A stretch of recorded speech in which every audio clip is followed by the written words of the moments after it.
Hello दोस्तों, good morning. स्वागत है एक बार फिर से आप सभी का एमजेटी एजुकेशन में। दोस्तों आज है 26 मार्च। आज की वीडियो में हम लोग बात करने वाले हैं 26 मार्च 2022 के मोस्ट इंपॉर्टेंट करंट अफेयर के क्वेश्चंस के बारे में। पूरी वीडियो ध्यान से देखिएगा, पूरी वीडियो डिटेल में आपको समझाई गई है। अगर पसंद आए तो इसे लाइक और शेयर जरूर कर देना। चैनल पर नए आए हो चैनल को सब्सक्राइब करो, बेल आइकन को प्रेस करो, जिससे आने वाली वीडियोज का नया नोटिफिकेशन आप तक पहुंचता रहे। अच्छा, आप लोगों के लिए दोस्तों, आप लोग की डिमांड पर हर बातें सुनी जाती हैं, डिटेल्स के साथ पढ़ाया जाता है, इसके अलावा रिवीजन भी कराया जाता है। तो आप लोग की जिम्मेदारी बनती है कि आप लोग वीडियोस को शेयर भी किया करो। देखो, आप लोग के कहे अनुसार सारे चेंजेस किए जा रहे हैं, लगातार चेंजेस किए जा रहे हैं, और आप लोग को कैसे अच्छे से अच्छा प्रोवाइड कराया जा सके कंटेंट, इस पर ध्यान दिया जा रहा है। तो प्लीज आप लोग चैनल को सपोर्ट करो और शेयर जरूर करो इसे। तो चलिए देखते हैं हम लोग कल के करंट अफेयर को कहीं भूल तो नहीं गए। 24 मार्च को कौन सा दिवस मनाया गया? विश्व क्षय रोग दिवस, सत्य के अधिकार और पीड़ितों के लिए गरिमा के लिए अंतर्राष्ट्रीय दिवस। ये दो दिवस बनाए गए, जिसमें से क्षय रोग दिवस या टीबी दिवस बहुत इंपॉर्टेंट था। इसके अलावा तमिलनाडु के नरसिंहपेट्टई नागस्वरम को जीआई टैग दिया गया था। और दोस्तों, ऑल इंग्लैंड चैंपियनशिप में लक्ष्य सेन ने सिल्वर मेडल जीता, गोल्ड मेडल से ये चूक गए। फिच रेटिंग ने भारत के फाइनेंशियल ईयर 2023 के लिए जीडीपी ग्रोथ रेट का अनुमान 8.5% बताया। और वहीं डेनिस पर्नेल ने एबल पुरस्कार 2022 जीता। और प्रश्नों की अगर बात करें तो आईसीआईसीआई बैंक ने क्रेडिट कार्ड लॉन्च करने के लिए चेन्नई सुपर किंग के साथ साझेदारी की है। और एस्ले बार्टी, जो कि मशहूर टेनिस प्लेयर थी, इन्होंने संन्यास की घोषणा कर दी है। ईरान के मोहम्मद रजा मासूमी ने 13वां ग्रीन स्टोन फोटोग्राफी अवार्ड जीता हुआ है। इसके अलावा केरल कार्बन तटस्थ खेती के तरीकों को पेश करने वाला पहला राज्य बन गया है। और बांग्लादेश के पूर्व राष्ट्रपति शहाबुद्दीन अहमद का निधन हो गया। तो ये तो था क्विकली रिवीजन कल की वीडियो का। अब बात करेंगे क्वेश्चन ऑफ द डे में। जो मैंने आपसे क्वेश्चन पूछा था उसका आंसर, उसमें दोस्तों आपसे पूछा गया था आईक्यू ईयर 2021 में विश्व गुणवत्ता रिपोर्ट के अनुसार दुनिया की दूसरी सबसे प्रदूषित राजधानी कौन सी है? तो पहले पर तो नई दिल्ली थी, दूसरी पूछी गई है, दूसरी आप बताएंगे ढाका। हाल ही में जारी ग्लोबल हाउस प्राइम इंडेक्स में पहले स्थान पर कौन है? तो न्यूजीलैंड है। भारत 51वें स्थान पर था। क्लियर? अब शुरू करेंगे आज के दमदार शानदार क्वेश्चंस की। पहला question most important, Uttar Pradesh के उप मुख्यमंत्री के रूप में शपथ किसने ग्रहण की? तो उत्तर प्रदेश के इस बार भी दोस्तों दो डिप्टी सीएम होंगे। एक तो होंगे केशव प्रसाद मौर्य जी, जो कि पिछली बार भी थे। एक होंगे ब्रजेश पाठक। देखिए, ये दो उप मुख्यमंत्री होंगे, यानी डिप्टी सीएम होंगे। सीएम कौन होगा ये तो आपको पता है, योगी आदित्यनाथ जी। यहां पर दिनेश शर्मा को इस बार हटाया गया है। दिनेश शर्मा पिछली बार डिप्टी सीएम थे केशव प्रसाद मौर्य जी के साथ। इस बार दिनेश शर्मा डिप्टी सीएम नहीं है, ब्रजेश पाठक को डिप्टी सीएम बनाया गया है। क्लियर? उत्तर प्रदेश के सीएम योगी आदित्यनाथ ने दोस्तों ऐतिहासिक शपथ ग्रहण किया। ये 37 सालों के पिछले 37 साल के इतिहास में, या कहें लगभग 4 दशक के इतिहास में लगातार दूसरी बार सीएम बनने वाले पहले व्यक्ति बन गए हैं उत्तर प्रदेश के सीएम बनने वाले। ठीक है? और लगातार दूसरी बार कोई पार्टी पहली बार आई भी है सत्ता में 37 साल के इतिहास में, पिछले 37 साल में। ओके, किसने शपथ दिलाया? तो शपथ हमेशा आपको पता होना चाहिए, जो उस राज्य का राज्यपाल होता है वही दिलाता है। राज्यपाल है आनंदीबेन पटेल जी, इन्होंने शपथ दिलाई। कहां पर? लखनऊ के अटल बिहारी वाजपेयी कान्हा स्टेडियम में शपथ दिलाई गई। भाजपा की लीडरशिप वाली जो एनडीए पार्टी है, यानी कि भाजपा की जो गठबंधन कह सकते हैं, तो उसने 403 में 274 सीटें हासिल की और राज्य में लगातार दूसरी बार सरकार बनाई। क्लियर है? इस पर एक डिटेल वीडियो आज दी जाएगी आपको 5 राज्यों के चुनाव पर। जो मोस्ट इंपॉर्टेंट क्वेश्चंस बन सकते हैं उनसे आपको वहां पर क्वेश्चंस बताए जाएंगे और बहुत ही अच्छे तरीके से रिविजन भी कराया जाएगा। चलिए अब देखते हैं अगला क्वेश्चन। हाल ही में विंग्स इंडिया 2022 कार्यक्रम का आयोजन कहां पर किया गया? तो विंग्स इंडिया 2022 कार्यक्रम का आयोजन हैदराबाद में किया गया। ए ऑप्शन आपका करेक्ट होगा, विंग्स इंडिया 2022। तो ये 24 मार्च से 27 मार्च 2022 के बीच में आयोजित हुआ। बेगमपेट एयरपोर्ट, सरदार पटेल रोड, हैदराबाद में ये आयोजित किया गया है। ओके, हमारे उड्डयन मंत्री कौन हैं? नागरिक उड्डयन मंत्री हैं दोस्तों ज्योतिरादित्य सिंधिया। तो इनके नेतृत्व में और फिक्की के सहयोग से हैदराबाद में ये आयोजित किया गया है। क्लियर? इस बार की थीम थी India at 75 new horizon for aviation industry. India at 75 का मतलब इंडिया का 75वां दोस्तों वर्षगांठ मनाया जा रहा है। इस बार आपको पता होगा आज़ादी के हम लोग के 2022 में 75 साल पूरे होने वाले हैं। तो उसी अवसर पर ये तरह तरह के आयोजन कराए जा रहे हैं। तो ये एशिया का सबसे बड़ा कार्यक्रम था, सबसे बड़ा एविएशन कार्यक्रम था नागरिक उड्डयन मंत्रालय के द्वारा। तो इसी के दौरान विंग्स इंडिया अवार्ड्स भी लास्ट दिन दिए जाएंगे। क्लियर है। अगला क्वेश्चन, हाल ही में देवेंद्र झाझड़िया किस पद्म पुरस्कार को प्राप्त करने वाले पहले पैरा एथलीट खिलाड़ी बन गए हैं? तो देवेंद्र झाझड़िया आपको पता होगा दोस्तों, पैरा एथलीट खिलाड़ी हैं, ओलंपिक्स में कई मेडल जीत चुके हैं ये। तो ये पद्म भूषण से अभी हाल ही में सम्मानित किए गए। तो पद्म भूषण से सम्मानित किए जाने वाले पहले पैरा एथलीट खिलाड़ी बने हैं ये। देखिए, पैरा एथलीट खिलाड़ी अभी तक पद्मश्री तक पहुंचे थे, पद्मश्री बहुत सारे पा चुके हैं, लेकिन पद्म भूषण जो कि तीसरा सर्वोच्च नागरिक सम्मान है भारत का, ये नहीं प्राप्त किए थे। ठीक है, अभी तक। तो ये बन गए हैं पहले पैरा एथलीट जिन्होंने पद्म भूषण सम्मान प्राप्त किया है। ठीक है, भारत के राष्ट्रपति रामनाथ कोविंद जी से। अच्छा, इनके अलावा अवनी लेखरा जी को पद्मश्री मिला हुआ है। अवनी लेखरा कौन है? आपको याद होगा दोस्तों, एक ही ओलंपिक में, अभी पैरालंपिक जो हुआ था ना, एक ही पैरालंपिक में ये 2 मेडल जीती हुई थी। एक तो इन्होंने जीता था गोल्ड मेडल, एक तो जीता था इन्होंने ब्रॉन्ज मेडल। ठीक है ना, गोल्ड मेडल जीता था इन्होंने 10 मीटर के एयर पिस्टल में और एयर राइफल्स था, और 50 मीटर के एयर राइफल्स में इन्होंने जीता था ब्रॉन्ज मेडल। ठीक है, तो पद्मश्री से इनको भी सम्मानित किया गया। 2 पैरालंपिक पदक जीतने वाली ये एक ही पैरालंपिक में पहली महिला बनी है। साथ ही साथ ये पैरालंपिक में गोल्ड जीतने वाली भी पहली महिला बनी थी, अवनी लेखरा। क्लियर है। तो यहाँ पर देवेंद्र झाझड़िया के क्वेश्चन आए हैं, तो इसको भी याद रखिएगा। 2016 में ये रियो ओलंपिक में गोल्ड जीत चुके हैं। एथेंस में 2004 में जो हुआ था पैरालंपिक, उसमें भी ये गोल्ड जीते थे। इसके अलावा टोक्यो ओलंपिक जो हुआ, इसमें ये सिल्वर मेडल जीते हुए थे। क्लियर है बिल्कुल। अच्छा, आप लोग की डिमांड पर दोस्तों ये डिटेल वाली पीडीएफ भी दी जानी शुरू हुई है। तो आप लोग को शायद पता ना हो, सभी लोगों को कल की पीडीएफ दी गई है, जाकर के डाउनलोड कर लेना, और आज की भी पीडीएफ दी जाएगी। कहाँ पर मिलेगी पीडीएफ? ये मिलेगी आपको एमजेटी ऐप पर। MJT app Google play store से इंस्टॉल कर लेना है, वहीं पर आपको डिटेल्स के साथ भी पीडीएफ दी जाएगी। ठीक है ना। चलिए अगला क्वेश्चन देखते हैं। वर्ष 2022 के गवर्नर ऑफ द ईयर का पुरस्कार किसने जीता? तो 2022 के लिए गवर्नर ऑफ द ईयर का पुरस्कार जीता है दोस्तों, किसने? मारियो मार्सेल ने। मारियो मार्सेल यहाँ पर आपको इमेज में दिख रहे हैं। इन्होंने गवर्नर ऑफ द ईयर 2022 का अवार्ड जीता हुआ है। सेंट्रल बैंकिंग अवार्ड्स के द्वारा ये दिया गया।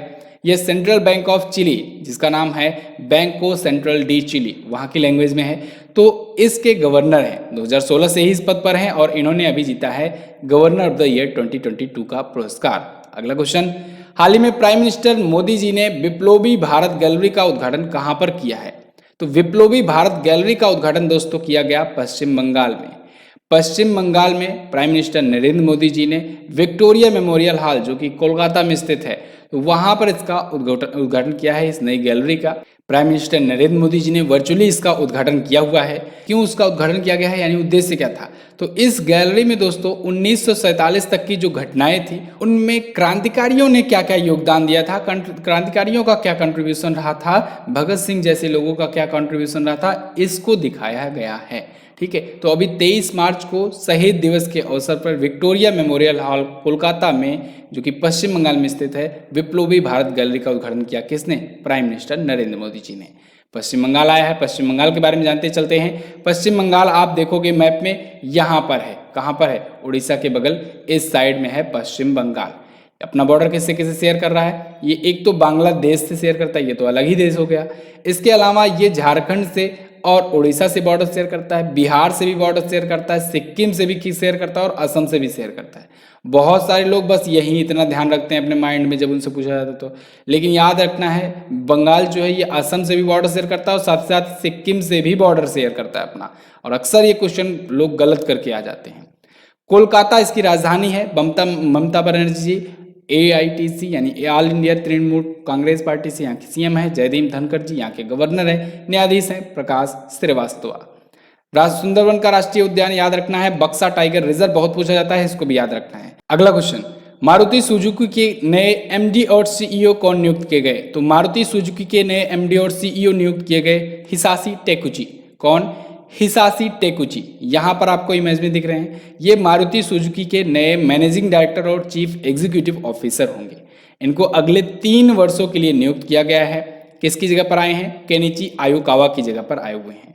ये 1986 से ही सुजुकी मोटर कॉर्पोरेशन से जुड़े हुए हैं। मारुति सुजुकी के बारे में बात करें तो ये गुरुग्राम में स्थापित हुई थी 1982 में, लेकिन अभी इसका हेडक्वार्टर कहाँ पर है? नई दिल्ली में है। ओके, ये वन ऑफ द लार्जेस्ट कह सकते हैं मैन्युफैक्चरर है कार की, ठीक है, भारत में। अगला, हाल ही में किस वर्ष तक 220 नए हवाई अड्डे बनाने का लक्ष्य रखा गया? तो केंद्र सरकार ने दोस्तों 2025 तक 220 नए एयरपोर्ट बनाने का लक्ष्य रखा है। अब इस एयरपोर्ट में कोई जरूरी नहीं है कि इंटरनेशनल एयरपोर्ट ही है वो सब, इसमें दोस्तों एयरपोर्ट जो लोकल एयरपोर्ट्स होंगे वो भी होंगे, ठीक है ना, जो डोमेस्टिक फ्लाइट्स के लिए होते हैं, और इंटरनेशनल एयरपोर्ट्स भी इसमें शामिल होंगे। तो केंद्रीय मंत्री ज्योतिरादित्य सिंधिया, जो कि केंद्रीय नागरिक उड्डयन मंत्री हैं, इन्होंने इस पर स्पीच दिया और ये अपना लक्ष्य, अपना टारगेट बताए, साथ ही साथ कुछ और भी फैक्ट्स भी बताए। जैसे इन्होंने कहा है कि अगले कुछ सालों में 133 नई उड़ानों के साथ जो खराब होने वाले खाद्य पदार्थ हैं उनके लिए कार्गो उड़ानों को 30% तक बढ़ाया जाएगा। इसके अलावा आने वाले दिनों में पायलट लाइसेंस को और ज़्यादा ईजी बनाया जाएगा। इन्होंने ये भी बताया कि भारत में पायलट फोर्सेज में टोटल में 15% महिलाएं हैं, जो कि विमेन एम्पावरमेंट को बढ़ावा देती है, ठीक है। तो ये सारी चीज़ें, ये सारे डाटा इन्होंने सामने रखे हैं। अच्छा, नागरिक उड्डयन मंत्री हैं ये, इन्होंने ही तो अभी आपको याद होगा ड्रोन स्कूल का उद्घाटन किया था, कहाँ पर? मध्य प्रदेश में। इन्होंने ही ड्रोन मेला का उद्घाटन किया था, कहाँ पर? मध्य प्रदेश में ही। इन्होंने मेडिसिन फ्रॉम स्काई योजना का उद्घाटन किया था, कहाँ पर? हैदराबाद, तेलंगाना में, ठीक है। अगला देखते हैं, ड्रोन पर नई पॉलिसी भी लाई गई है केंद्र सरकार के द्वारा। अगला है, हाल ही में अफ्रीका के काले गैंडे के संरक्षण के लिए किसने पहला वन्यजीव बॉन्ड जारी किया है? तो अफ्रीका में काले गैंडे के लिए, ब्लैक रेयॉन्स के लिए दोस्तों, उनके संरक्षण के लिए अभी वर्ल्ड बैंक ने एक नया बॉन्ड जारी किया है, जो कि होगा पहला वन्यजीव बॉन्ड, यानी फर्स्ट वाइल्ड लाइफ बॉन्ड होगा ये। तो ये रेयॉन्स होते हैं, गैंडे होते हैं, इनके संरक्षण के लिए, अफ्रीकी गैंडों के संरक्षण के लिए दोस्तों ये बॉन्ड जारी किया गया है। इसके तहत क्या होगा? इसके तहत 5 सालों में, आने वाले 5 सालों में $150 मिलियन खर्च किए जाएंगे, जिससे इनका संरक्षण किया जा सके। इस बॉन्ड का नाम दिया गया है राइनो बॉन्ड, और इसके तहत इनका संरक्षण किया जाएगा नेशनल पार्क्स वगैरह में, या और जहाँ वहाँ पर ये होंगे, अभी लुप्त प्राय हो रहे हैं धीरे धीरे, तो इनका संरक्षण किया जाएगा। तो अच्छा, विश्व बैंक को IBRD भी कहा जाता है, पता है कि नहीं? International bank for reconstruction and development के नाम से भी जाना जाता है, कंफ्यूज मत होना। विश्व बैंक की स्थापना 1945 में हुई थी, वाशिंगटन DC में हेडक्वार्टर है, और डेविड मलपास इसके वर्तमान में है अध्यक्ष। ये पहला वन्यजीव बॉन्ड है, इसको आप याद रखेंगे काले गैंडे को बचाने के लिए। अगला, भारतीय सेना ने किस राज्य की पुलिस के साथ मिलकर सुरक्षा कवच 2 नामक अभ्यास किया? तो भारतीय सेना ने दोस्तों अभी महाराष्ट्र पुलिस के साथ मिलकर के सुरक्षा कवच 2 नाम का अभ्यास किया है, एक्सरसाइज किया है। ये अभ्यास क्यों किया गया है? देखो, कभी कभी क्या होता है, आतंकवादी गतिविधियां जब होती है, जैसे अभी आपने देखा 26/11 वाला जो हमला हुआ था, तो ये आतंकवादी गतिविधियां कोई जरूरी नहीं है बॉर्डर पर ही हो, ये कभी कभी देश के अंदर भी हो जाती हैं। कभी कभी बड़े शहरों को टारगेट किया जाता है, शॉपिंग मॉल, होटल्स, इनको टारगेट किया जाता है, जैसे 26/11 में हुआ था। तो ऐसे समय पर भारतीय सेना कैसे पुलिस के साथ सामंजस्य बना करके एक्सरसाइज करे, ऑपरेशन करे, और उस ऑपरेशन के द्वारा एलिमिनेट कर सके आतंकवादियों को, इसको लेकर के ये अभ्यास आयोजित किया जाता है। इस बार का ये दूसरा संस्करण है। इससे पहले हुआ था सुरक्षा कवच 1, ठीक है, वो भी पुणे में ही हुआ था महाराष्ट्र पुलिस के साथ मिलकर के। ये भी पुणे में ही हो रहा है महाराष्ट्र पुलिस के साथ मिलकर के। इसमें पुलिस की का क्या क्या सहयोग लिया जा सकता है, सेना का क्या क्या सहयोग पुलिस को मिल सकता है, इस सब टाइप से कैसे आपस में सामंजस्य बना करके ये लोग ये आतंकवादियों को एलिमिनेट कर सकते हैं, इस पर ये होता है एक्सरसाइज, ठीक है। तो पुणे के लुल्ला नगर में ये आयोजित हुआ। भारतीय सेना के अग्निबाज डिवीजन ने अभ्यास किया है ये। क्लियर? अगला देखते हैं, हाल ही में कहां पर इंडियन साइकास्ट्रिक सोसाइटी का राष्ट्रीय सम्मेलन शुरू हुआ? तो ये विशाखापत्तनम में दोस्तों आयोजित हुआ। इंडियन साइकास्ट्रिक सोसाइटी राष्ट्रीय सम्मेलन था इंडियन साइकास्ट्रिक सोसाइटी का, तो ये विशाखापत्तनम आंध्र प्रदेश में आयोजित हुआ। विशाखापत्तनम को हम लोग वाइजैक के नाम से भी जानते हैं। 24 से 26 मार्च 2022 तक आयोजित हुआ। इस बार इसका था 73वां संस्करण। थीम इंपॉर्टेंट है, थीम याद रखिएगा, ब्रिजिंग माइंड्स कनेक्टिंग जनरेशंस, ठीक है। तो bridging mind connecting generation, easy है, थीम याद रखना है, इंपॉर्टेंट है। क्यों ये आयोजित किया जाता है, उद्देश्य क्या होता है? तो हमारे समाज में दोस्तों नशीली दवाओं का जो सेवन होता है इसको रोकने के लिए, शराब के दुरुपयोग को रोकने के लिए, छात्रों के बीच तनाव और आत्महत्या को रोकने के लिए लगातार ये वैकेंसीज क्लियर कराते रहें। ये कोई दिक्कत ही नहीं होगी, बहुत ही आसानी से सॉल्व किया जा सकता है। एक ही कारण है सबसे बड़ा, अवसाद और चिंता, बुढ़ापे की समस्याओं और मनोभ्रंश की बढ़ती घटनाओं पर ध्यान केंद्रित करना। इन सब रीजन की वजह से, इन सब कारणों की वजह से ये आयोजित किया गया है। ठीक है, और अब देखिए इसका इफेक्ट क्या होता है, ये तो आगे आने वाले टाइम पर ही पता चलेगा, क्या कुछ इसके बाद एक्शंस लिए जाते हैं। फिलहाल ये तो थे हमारे टॉप 10 करंट अफेयर के क्वेश्चंस आज के दिन के। आई होप आपको वीडियो आई होगी पसंद। अब हम लोग शुरू करते हैं रिवीजन। ठीक है, जैसा कि मैंने आपसे वादा किया हुआ है कि अब से आपको रिवीजन करवाया जाएगा टॉपिक बाय टॉपिक करके। तो पुस्तकें और लेखक चल रहा था। कल की वीडियो में हम लोगों ने जनवरी की बुक्स और ऑथर को कवर किया था बहुत ही अच्छे तरीके से। आज हम लोग फरवरी की बात करेंगे, लेकिन फरवरी में क्योंकि बहुत सारी पुस्तकें और लेखक आए हुए हैं तो फरवरी को हम लोग 2 पार्ट में पढ़ेंगे। ठीक है ना, 2 पार्ट में याद करेंगे, क्योंकि हमारा मकसद से पढ़ाना नहीं है, नहीं तो पूरा लिस्ट दिखा देता है एक बार में। हमारा मकसद है आपको याद कराना। ठीक है, तो चलिए फिलहाल यहाँ पर जो लिस्ट दी गई है, प्रोसेस क्या है इसको समझ लीजिए। यहाँ पर एक लिस्ट दी गई है, यहाँ पर उसके आंसर्स दिए गए हैं। आंसर्स जो हैं ये मिक्सअप हैं, ठीक है ना, ये मिक्स्ड हैं। तो आपको इसमें से छांटना है कि किसका कौन सा आंसर होगा। ये बिल्कुल सीरियल वाइज नहीं है, इसको ध्यान में रखना है आपको। तो चलिए एक एक करके पढ़ते हैं। फियरलेस गवर्नेंस, इस पुस्तक को किसने लिखा है? आप थोड़ा सा दिमाग लगाओ। फियरलेस गवर्नेंस, तो मैंने आपको बताया था ना, देखिए भारत की पहली लेडी जो आईपीएस हैं, कौन? किरण बेदी बनी थी। डॉक्टर किरण बेदी भारत की पहली महिला आईपीएस बनी थी, तो बिल्कुल फियरलेस थी।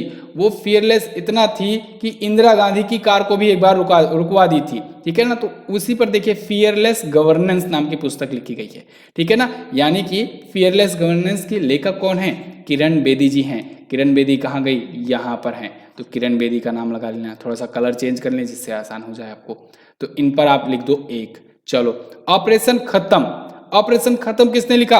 ऑपरेशन खत्म दोस्तों ये लिखा है आरसी गंजू और अश्विनी भटनागर ने। इसको आप कैसे याद रखोगे? देखिए खत्म, खत्म जैसे मान लीजिए आपके बाल झड़ गए, बाल झड़ गए, हमने कहा आपके बाल खत्म हो गए। क्या हो गए? आपके बाल है ही नहीं, बाल खत्म। तो आरसी गंजू, गंजू हो गए, गंजू हो गए यानी बाल खत्म हो गए, तो ऑपरेशन खत्म। कैसे याद रखोगे आप? बाल खत्म, गंजू, गंजू ऑपरेशन खत्म। यहाँ पर लिख दोगे आप 2 नंबर। चलो इसको मिटा दो पहले। याद हो रहा है ना? बहुत ही आसान तरीके से सब कुछ याद करवा दूंगा आपको। चलो ये हो गया। इसके बाद द क्लास ऑफ 2006, देखिए आकाश कंसल जो है ना, ये क्या किए कि ये अपना एक प्रकार से एक सीरीज लॉन्च किए, एक एपिसोड टाइप की सीरीज लॉन्च किए कि हम बचपन में किस प्रकार से रहते थे, क्लास क्या थी, क्लास टाइम पर हमारे स्कूल कॉलेज टाइम पर क्या क्या होता था। इस पर इन्होंने एक वेब सीरीज टाइप की बुक लॉन्च करना शुरू की हुई है। तो इसी का ये पहला संस्करण था, द क्लास ऑफ 2006। ठीक है, तो यहाँ पर 3 लगा दीजिएगा। इसकी स्टोरी आपको पता होनी चाहिए। Golden boy Neeraj Chopra, golden boy Neeraj Chopra दोस्तों ये आपको पता है, नीरज चोपड़ा गोल्ड जीते थे ओलंपिक में, इन्हीं के ऊपर ये पुस्तक लिखी गई। लिखा किसने है इसको? इसको किसने लिखा? नवदीप सिंह गिल ने लिखा है। किसने?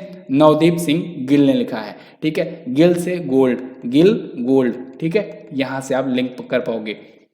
इसके बाद सागरिका घोष जो कि एक दोस्तों न्यूज रिपोर्टर हैं, इन्होंने अटल बिहारी वाजपेयी जी के ऊपर पुस्तक लिखी हुई है। सागरिका घोष ये प्राइम मिनिस्टर्स पर पुस्तक लिख रही हैं, जो चर्चित प्राइम मिनिस्टर्स रहे हैं उन पर पुस्तकें लिखी हुई हैं। इनसे पहले ये इंदिरा गांधी पर भी लिख चुकी हैं, इंदिरा गांधी पर भी ये लिख चुकी हैं। तो इन्होंने अभी अटल बिहारी वाजपेयी पर लिखा है। इसके बाद India that is Bharat, India that is Bharat ये लिखा किसने? जे साईं दीपक ने। अब देखो इंडिया दैट इज भारत, आपको ये ऐसा नहीं लग रहा है कि जैसे इंडिया वही है जो भारत है? ठीक है, इंडिया वही है जो भारत है। और मैं अगर आपको बताऊं, जो साईं बाबा थे, साईं बाबा का एक मशहूर क्या हुआ करता था स्लोगन? सबका मालिक एक, यानी सब एक ही हैं। क्या है? सब एक ही हैं, सबका मालिक एक। इंडिया वही है जो भारत है। ठीक है ना, भारत इंडिया एक ही है। तो साईं से आपको मिलेंगे साईं बाबा, तो साईं बाबा से आप यहाँ करेंगे India that is Bharat, India वही जो भारत है। ठीक है, सबका मालिक एक। ठीक है, तो यहाँ पर आप क्या लिख देंगे? 5 नंबर डाल दो जल्दी से। ठीक है, याद हो रहा है कि नहीं आपको? इसके बाद देखो, इसके बाद है India Africa relations changing horizons. तो ये लास्ट वाला बच रहा है, Rajiv Kumar Bhatia ji. India Africa relation changing horizons, ठीक है, तो इसको आप याद रख लेंगे। तो ये इस प्रकार से आप 7 पुस्तकें याद किए, 14 पुस्तकें हैं। कल पार्ट में 7 पुस्तकें और याद करवा दूंगा। वीडियो कैसी लगी है एक बार दमदार कमेंट और लाइक और शेयर कर दो। यहाँ पर पूरी लिस्ट भी दी गई है, आप यहाँ से भी देख सकते हो। चलिए क्वेश्चन ऑफ द डे में आज के क्वेश्चंस हैं, इनका आंसर कर दो। जीआई टैग कितने वर्षों के लिए मान्य होता है? चेन्नई सुपर किंग कितनी बार आईपीएल जीत चुकी है? अच्छा, आजकल एडवर्टाइजमेंट नहीं कर रहा हूँ वीडियो के बीच में आप लोग की वजह से, तो अब हमने डिसाइड किया हुआ है जब भी कोई चीज़ नई लॉन्चेज होगी तभी आपके लिए एडवर्टाइजमेंट किया जाएगा, ठीक है ना। तो आप लोग की सारी डिमांड्स मानी गई है, तो आप लोग का भी कर्तव्य बनता है कि दिल से सभी लोग शेयर करो। जितने लोग भी देखते हो सभी लोग वीडियो को लाइक करेंगे और सभी लोग वीडियो को शेयर करेंगे। देखते हैं वीडियो में 5 से 6 हज़ार लोग देखते हैं और लाइक करते हैं केवल 1,000 लोग के आसपास, नहीं तो अब तो 900 के आसपास लोग लाइक कर रहे हैं। तो इसको इतना लाइक, जितना व्यूज़ है उतना लाइक तो होना ही चाहिए, ठीक है। इसके अलावा शेयर भी करना है आज आपको। आप ही लोग जब सपोर्ट करोगे, दिखाओगे इतना सपोर्ट, तभी मज़ा आएगा। MZT ऐप पर इसे जाकर के इसकी क्विज सॉल्व कर सकते हो, इसकी PDF भी यहीं पर मिलेगी, तो आप PDF भी जाकर के फ्री में डाउनलोड कर सकते हो। और हमारे जो पेड बैचेस हैं इनको भी अगर आप लेना चाहते हो, इंटरेस्टेड हो, तो आप जाकर के ले सकते हो। ई बुक्स भी बहुत सारी हैं, अगर आप ई बुक लेना चाहते हो तो आप ई बुक ले सकते हो। मिलते हैं दोस्तों अगली वीडियो में, तब तक के लिए नमस्कार, जय हिंद, वंदे मातरम।